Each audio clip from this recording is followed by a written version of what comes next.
आप तो डीजे बजवा रहे हो, आप तो जो है वो उछलवा रहे हो, कूदवा रहे हो। तो ऐसी परिस्थिति में कांवड़िए जो धार्मिक भावना है उनके अंदर, वो कैसे उनके अंदर आएगी? इस तरह का कानून बनाने से तो विद्वेष फैलेगा। हमारा अपना सोचना है।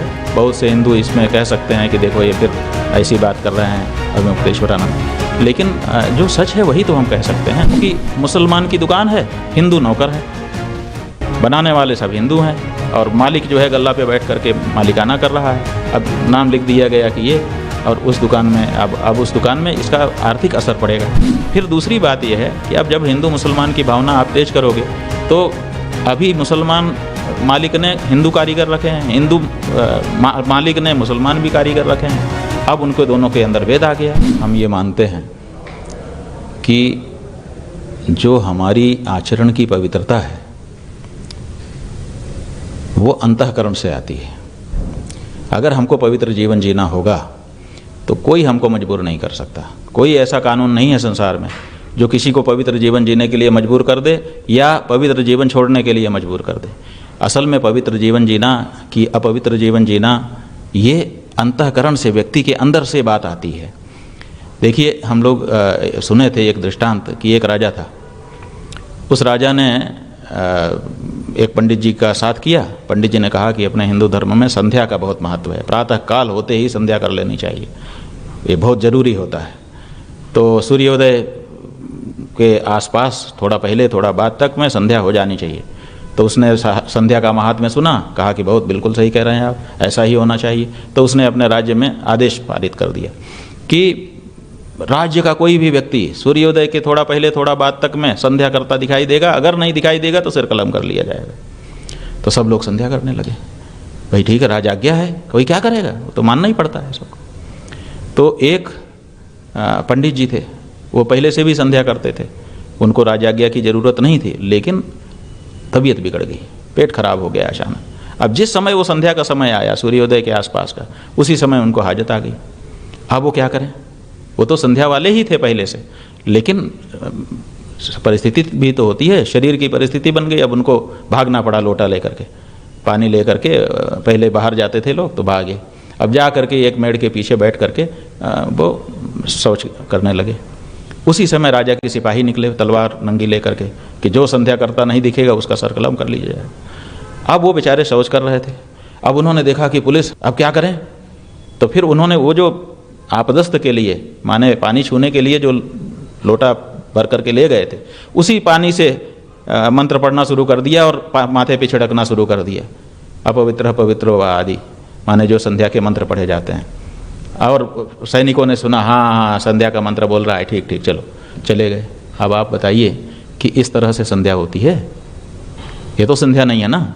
तो इस तरह के जो आदेश हैं वो बाहर से नहीं आएंगे। देखिए, इसीलिए हम कहते हैं कि राजनीति माने राज्य के अलावा की भी शक्तियों की ज़रूरत है। ये जो धर्म शक्ति है, हमारा जो पीठ है, ये किस लिए बना है कि कानून से जो लोग नहीं मानते हैं उनको हम अंतःकरण से मनवा दें।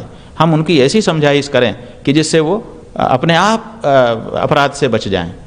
हर घर में भाई बहन साथ रह रहे हैं, जवान भाई बहन रहते हैं हर घर में, लेकिन कहीं कोई अत्याचार अनाचार नहीं होता है। क्यों?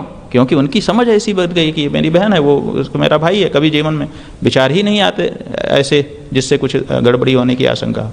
हर घर में सोना चांदी रखा रहता है, लेकिन घर का कोई व्यक्ति उसको नहीं चुराता है कि भाई क्यों चुराऊँ, मेरा ही है, ज़रूरत पड़ने पर मिलेगा। तो ऐसी परिस्थिति में धार्मिक शिक्षा की, नैतिक शिक्षा की आवश्यकता होती है। जब हम ये शिक्षा दे देंगे कि भाई तुमको अपनी पवित्रता को मेंटेन रखने के लिए ऐसे नहीं खाना है, ऐसे नहीं खाना है, इनका नहीं खाना है, इनका नहीं खाना है, इनका नहीं खाना है, तो वो करने लगेगा। कानून से काम हो सकता है? कानून से आप नाम लिखवा दोगे। अच्छा, आप देखिए आज की परिस्थिति तो ये है कि पहले जो धर्मांतरण करते थे वो लोग नाम बदल देते थे। आज पूरे देश में धर्मांतरण तो तेज़ी से चल रहा है, हम लोग सब जान रहे हैं, जगह जगह रिपोर्ट रहती है। लेकिन अब उन्होंने नाम बदलना बंद कर दिया। अब इस्लाम वाले भी कन्वर्ट कर रहे हैं तो नाम नहीं बदल रहे हैं, और ईसाई वाले भी कन्वर्ट कर रहे हैं तो नाम नहीं बदल रहे हैं, वो नाम वही रहने देते हैं। अब हमने तो नाम देखा बोर्ड में, और नाम देख करके हमने खरीद लिया और खा लिया, तो क्या सही हो गया?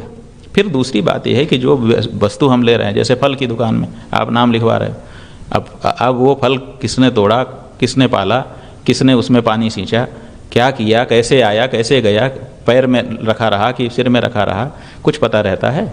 तो ऐसी परिस्थिति में केवल सामने सामने की बात आप कह रहे हैं तो आप अच्छा फिर अचानक कर दे रहे हैं। पहले ऐसी कोई शिक्षा का आप वर्ग चलाते कि जो कांवड़िए हैं उनका प्रशिक्षण होगा, उनको समझाया जाएगा कि देखो शास्त्र के अनुसार जिस समय हम कांवड़ लेकर के चलते हैं उस समय हमको पवित्रता की आवश्यकता होती है, पवित्र भोजन करना आवश्यक होता है, पवित्र जीवन जीना होता है। आप तो डीजे बजवा रहे हो, आप तो जो है वो उछलवा रहे हो, कूदवा रहे हो। तो ऐसी परिस्थिति में कांवड़िए जो धार्मिक भावना है उनके अंदर, वो कैसे उनके अंदर आएगी? तो हम समझते हैं कि इस तरह का कानून बनाने से तो विद्वेष फैलेगा। हमारा अपना सोचना है। बहुत से हिंदू इसमें कह सकते हैं कि देखो ये फिर ऐसी बात कर रहे हैं अविमुक्तेश्वरानंद, लेकिन जो सच है वही तो हम कह सकते हैं। आखिर हम कैसे कह दें कि ये सही है? क्यों? क्योंकि मुसलमान की दुकान है, हिंदू नौकर हैं, बनाने वाले सब हिंदू हैं और मालिक जो है गल्ला पे बैठ करके मालिकाना कर रहा है। अब नाम लिख दिया गया कि ये, और उस दुकान में अब उस दुकान में इसका आर्थिक असर पड़ेगा। आर्थिक असर पड़ेगा तो मालिक क्या करेगा? मालिक की तो दुकान रहेगी लेकिन वो छटनी कर देगा, तो हिंदू छटनी में जाएंगे। फिर दूसरी बात यह है कि अब जब हिंदू मुसलमान की भावना आप तेज करोगे तो अभी मुसलमान मालिक ने हिंदू कारीगर रखे हैं, हिंदू मालिक ने मुसलमान भी कारीगर रखे हैं। अब उनको दोनों के अंदर भेद आ गया। अभी तक तो ये सब बात ध्यान में नहीं थी, यद्यपि जानते थे कि ये मुसलमान है, ये हिंदू है, लेकिन इस भावना को अभी बल नहीं था। अब बल आ जाएगा इससे। अब जब बल आ जाएगा तो वो हर समय हिंदू मुसलमान की दृष्टि से एक दूसरे को देखना शुरू करेंगे, तो उनके दोनों अंदर कड़वाहट, टकराहट पैदा होने लग जाएगी।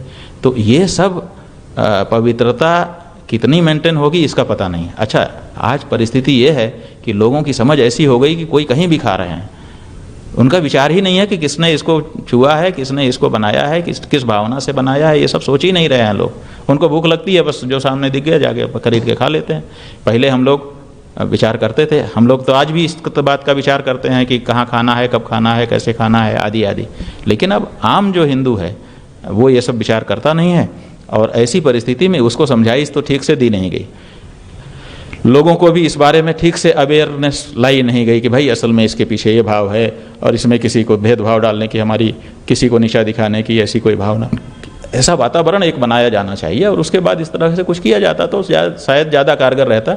लेकिन अचानक जिस तरह से लागू कर दिया गया है इसको, तो अभी तक तो लोग समझ ही नहीं पा रहे हैं कि क्या है। हमने 3-4 लोगों का देखा, जैसे वो माहौल क्या है वाला गया था, जनता के बीच में जाता है, वो जनता की राय देता है। अब वो कह रहे हैं हमें कोई फ़र्क नहीं है, खाने वाला भी कह रहा है हमें कोई फ़र्क नहीं है, हम तो मुसलमान के दुकान में गए थे, उन्होंने टेंट लगाया था और गद्दा बिछाया था, हम तो वहाँ आराम किए, और उससे क्या फ़र्क पड़ता है। अब देखिए वो कांवर वाला है लेकिन ऐसा कह रहा है, दुकान वाले कह रहे हैं कि भाई ठीक है थोड़ा बहुत फ़र्क पड़ेगा लेकिन सरकार का आदेश है। इसके प्रायोजक हैं एडवांस कंप्यूटर, निकट इंडियन बैंक, बूढ़नपुर, आजमगढ़। यदि आप अपनी बच्चे को कंप्यूटर की उत्तम शिक्षा देना चाहते हैं तो तुरंत संपर्क करें।